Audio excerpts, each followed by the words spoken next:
Welcome to another edition of Rogers.com interviews. My name is Bernard-Buachi. I'm here once again with Honorable Joseph-Yammin, former Deputy Ashanti Regional Minister. Hello, Honorable. Hi. Yes, today we are here to talk about allowances, teacher-trainee allowances especially. So let's zoom straight into the topic. Teacher-trainee allowances.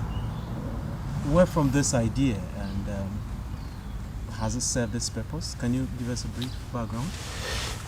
Well, I may not be able to give a full detail of why it was brought into the system, but the little I know is that it was to serve as a motivator to people who want to enter the teaching profession.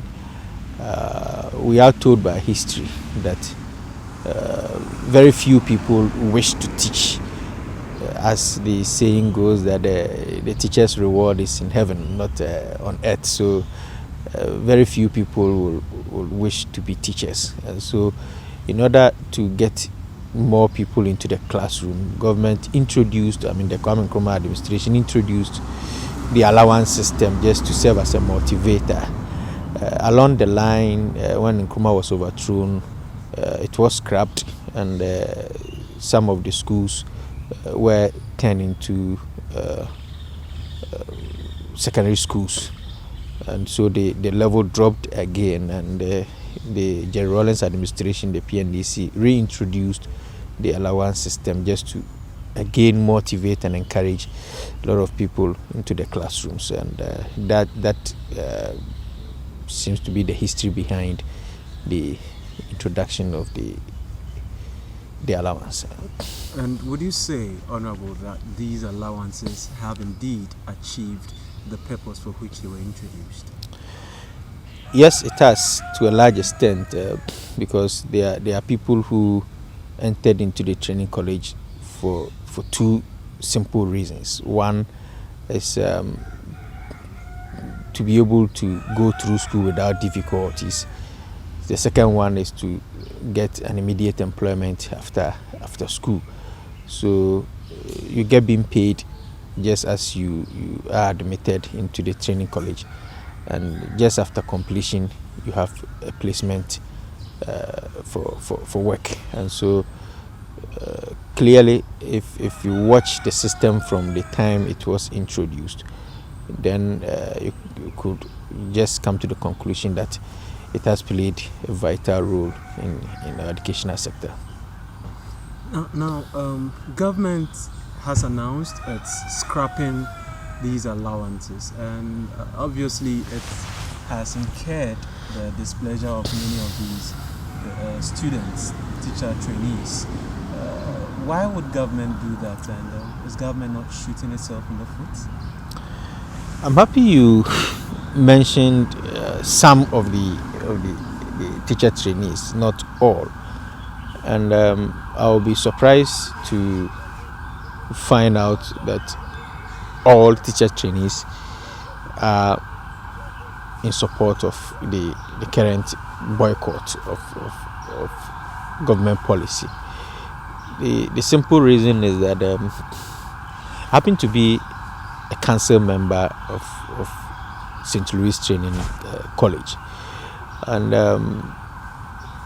somewhere in 2012, when the council met, the late principal of the school tabled before the council that parents were proposing that the teacher training colleges introduce the fee paying system as it's been done with the universities and the polytechnics, because now the teacher training colleges have been turned into a tertiary institution, and the pressure was coming from the parents because some of them would wish that their wards get admitted into the training college, train as a teacher, and get employed just after. But because of the quota system that was being administered in the school, it was difficult for the colleges to admit to full capacity. For instance, St. Louis has the capacity of admitting 440 students. That's per the school's capacity. But the quota system was giving the school 280 to admit. So at every academic year, the school goes through difficulties, even though they have more than qualified applicants, to select 280. At the end, all others are sent back home. And so parents who saw their kids having the requisite qualification to enter the training colleges but were turned out because of the quota system pleaded with the college head that they should introduce the fee paying system so that they could pay for their hours whilst they enroll in the school. So the council met, and all over the country, all the councils came together, and that was a consensus from almost every college that it would be better for government to scrap the quota system and give the schools the opportunity to admit to full capacity. Wesley College, I'm told, can also admit more than 500 students, but they were also given about 320 to admit because government budget could only cater for that number. And so in order to get a lot of teachers to bridge up the teacher student ratio in our basic school, government decided that it will be wise and prudent to scrap the allowance system than putting up more training colleges. The cost involved in putting up a new training college could be 3 or 4 times utilized in scrapping it and getting a lot of people. So as I speak with you now, 2013 academic year of St. Louis Training College admitted 380 students, 100 more students than previously. No, because the allowance system has been scrapped, and so the school could now admit to full capacity, and the capacity of the school was about 440. So last year they increased from 280 to 380. So if you have 100 more students who, but for the scrapping of the allowance system, wouldn't have gotten the opportunity to enroll in the training college and come out as a trained teacher, where the person will get immediate employment, then it will surprise me to see these 100 students, additional 100 students who, but for the policy, wouldn't be in school, to support those agitating for the reintroduction of the policy. Are you saying that government would have been happy to continue paying these allowances, see more students or teacher trainees in school, but for the costs? Is that what you're saying? See, the issue was about budgeting, and so in the 2012 manifesto of the NDC, His Excellency the President John Dramani Mahama promised putting up additional 10 teacher training colleges so that we could train more teachers, because the government is putting up additional 200 secondary schools, which is in progress as we speak with you now. So if all these secondary schools comes into being, which we are expecting that this academic year the first 50 comes on board, then it means that you need teachers to fill these secondary schools, and you don't just need teachers, but you need trained teachers to teach our kids. So looking at the policy of putting up 10 additional training colleges and setting it up before you can admit, which will be a gradual basis. Government looked into the options of the capacities of the schools, the already existing schools that we have, that if we do away with the quota system, which is in being because of the allowance, couldn't we admit more students, which the new schools that we were to put up will be admitting? And looking at the cost involved and the coming into being of that mindset of government, that policy of government to get more trained teachers into the system, it will be better to start with the already existing ones. That one you can be sure that immediately the policy is amended, then the new one takes effect. Like St. Louis today is not employing 200 and it's not admitting 220 students again, 280 students again, by admitting more than 280. If we had gone with the putting up of the new training colleges, the policy might have taken us a year minimum, maximum of 3 years before that policy could take shape. And so if you look at the two scenarios, then it was better and easier and quicker for government to go along this line of scrapping the system and putting in place the current policy. So how about those who say that the new policy would just favor those who can pay, let's say the rich, and disadvantage the poor who were able to enroll because they were receiving these allowances? I disagree with them. It's just that we want to do politics with almost every government decision in this country. Are we by this saying that we don't have poor students in the tertiary institutions, the universities, the polytechnics as well? We do. And this policy is not to do away completely with government subsidy for the students. They are going back into the system that is being administered in the tertiary institutions, the universities and the polytechnics. That is going through the loan system.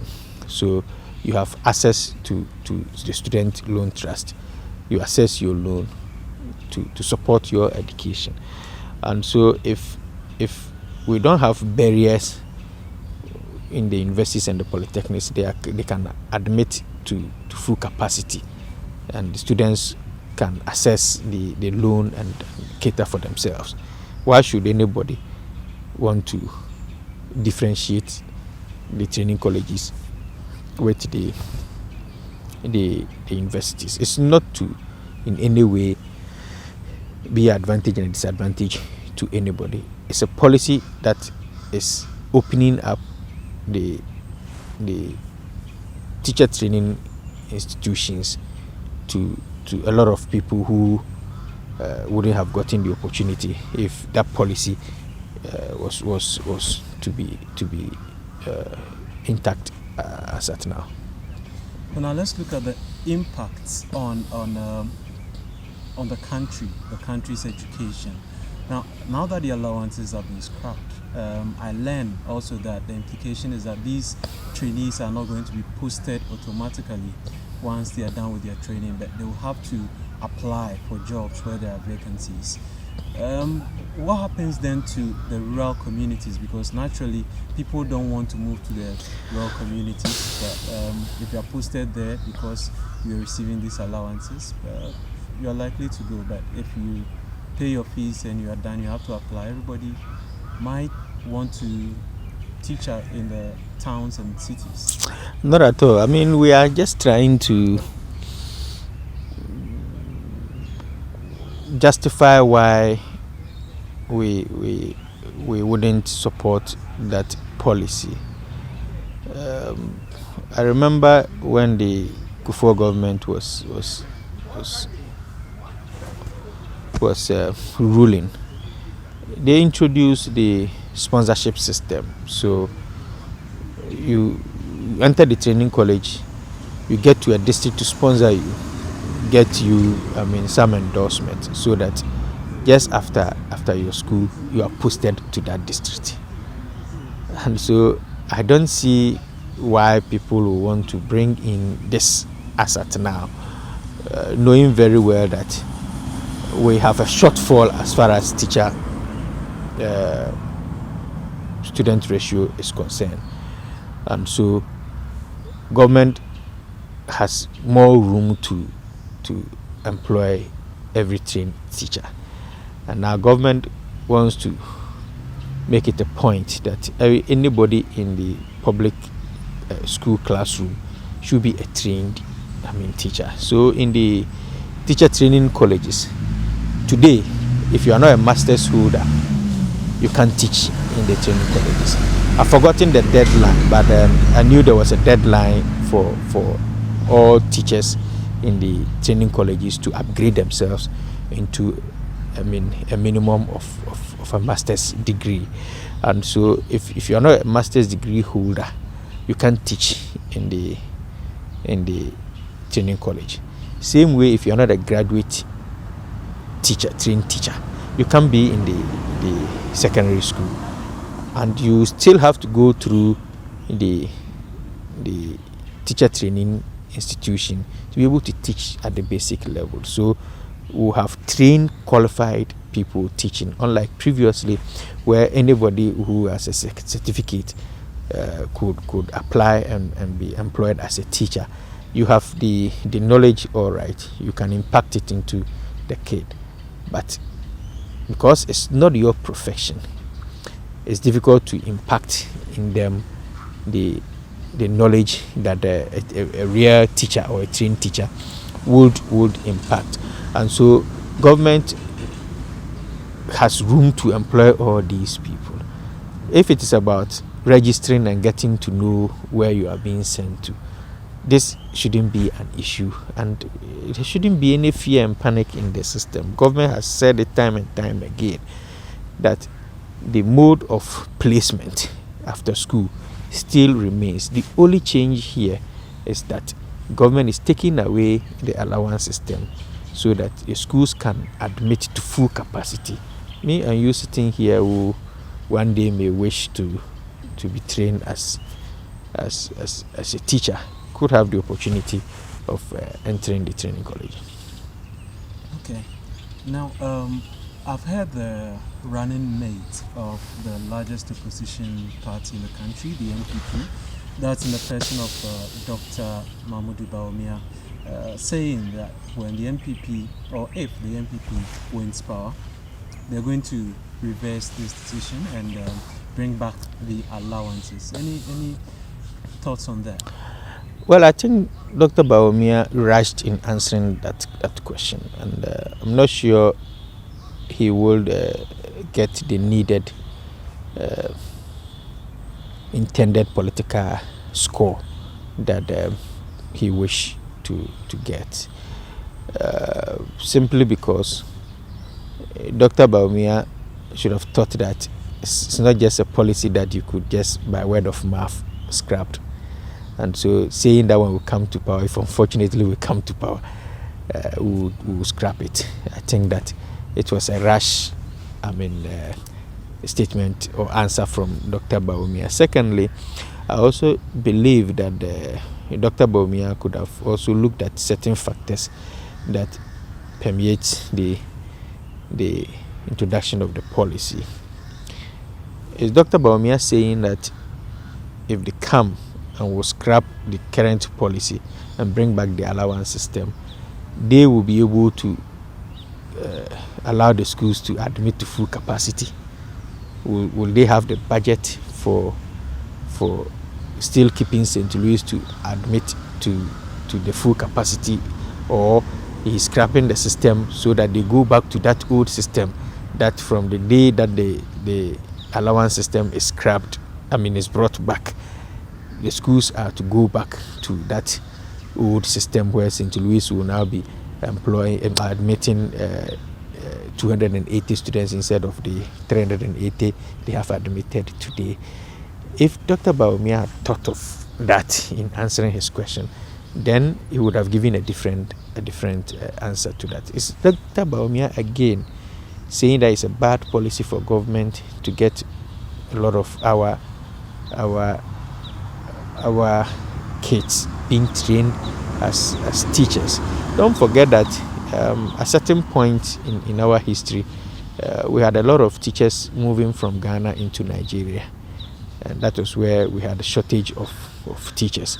And so the Rawlings administration thought it wise that let's introduce the allowance system so that to encourage a lot of people back into the training college. We have Cuba training a lot of doctors way beyond what they need in their country, and bringing some of them into our country to help. So we train a lot of footballers here, and big teams like Juventus can boast of having Koja Samoa in their team. You have Sule Muntari playing for AC Milan. They are all from Ghana. They are not from Italy. They are not from Spain. They are not from here.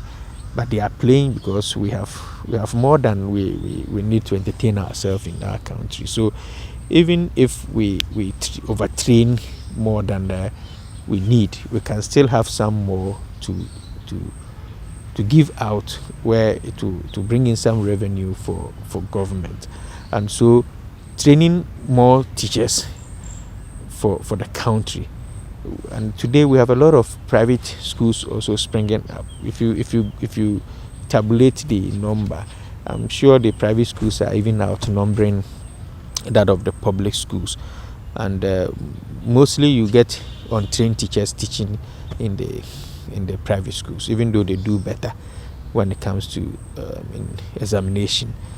But I'm sure that they would have preferred to have trained teachers teaching in their schools than the untrained ones that they have. And they are not getting because we don't have enough trained teachers even for the public schools, not to get surpluses to the public private schools. And so there will be time where private schools will all have trained teachers, and education will be what we all expect to have in our country. And so if there's a policy that is giving each and everyone the room, the opportunity to go to school, end up a trained teacher, and get an appreciable level of salary, because don't forget that a basic trained teacher is on a scale, and if you go into the private schools, those teaching the same class or the basic school as the public ones are not on the same salary scale. But I'm sure that if a trained teacher, a qualified trained teacher, wants to leave government payroll and get onto the private payroll, will still receive as he will be receiving if he was to be in government, because the public school knows the scale that the person is. And so if you have that certificate or that qualification, you could decide to even move from government and go into the private sector, where you think that you have a better pay than what you are getting now. And so if Dr. Bawumia simply comes and because of political reasons says that when we come we will scrap it, I'm sure that if he had thought of the policy, scrap what we are introducing now, they will scrap it. Then I think that he got it all wrong. Okay. So in wrapping up, what will be your final words to teacher trainees who are still agitated, probably due to promises they've been made or due to a misconception of this policy? What are your final words to the Ghanaian populace on this? Well, I think that we are leaving our union leaders to be dictating for us, and it's gotten to a point where we should be challenging our union leaders as well. Don't forget that if doctors in this country decides to go on strike, it is their leaders that meet. And how many are we talking about? 10, 15, 20 at maximum, deciding for 100, 200,000 people. So they go take a decision that to them may sound good, but at the end it affects us. So when they bring in that policy, we should be able to interrogate that policy and find out whether it is good for us or is good for us or is bad for us. And so if teacher training, I mean the leaders of these teacher training students comes to say that government is scrapping the system, I want those that, but for that policy wouldn't be in school today. I want their position on that. I want the position on parents who were putting some pressure or pleading with the colleges to give the option of a fee paying so that their kids could have access into the training colleges. I want to get their take on the statement of the teacher training executives. I think that they should look into the policy, maybe find out more of the policy and look at the benefits of it before they support the actions of their leaders. No government will want to come into power and give a policy that will disadvantage them. What does government lose out of that? The money that the government is taking away from you as an allowance is being given to you in a loan form, and so it's still the same money. But if you look at the mode of taking it, the first one could get to few people, the second one is getting to a lot of people. And so you should be thankful that your brother today is in the training college, because there's no allowance system that is giving a quota to the school. And so I think that whilst you are in school, think about completing and coming out successfully, rather than wanting to join anything that would tomorrow not be in your interest. And so to me, I feel that when our leaders comes to tell us something, even though we've given them the power, we should ask them certain questions before wholeheartedly joining them. Sometimes the actions of the people in this country are born out of personal interests and stuff. So we determine when to go to work and when not to go to work. And sometimes you get people coming out to clearly disagree with their leaders on a certain strike action that has taken place. But because we failed to also get answers from our leaders, we ran the country on a loss as far as that day's activity is concerned. So government policy is not about them, it's about the people out there who also wish to have the opportunity to be trained as teachers. And so they should look at the policy, find out more, and if possible petition the government on the loopholes that they feel they sense in it. But to come out and challenge government on the policy which is to benefit them, not government, is something that should be encouraged at all.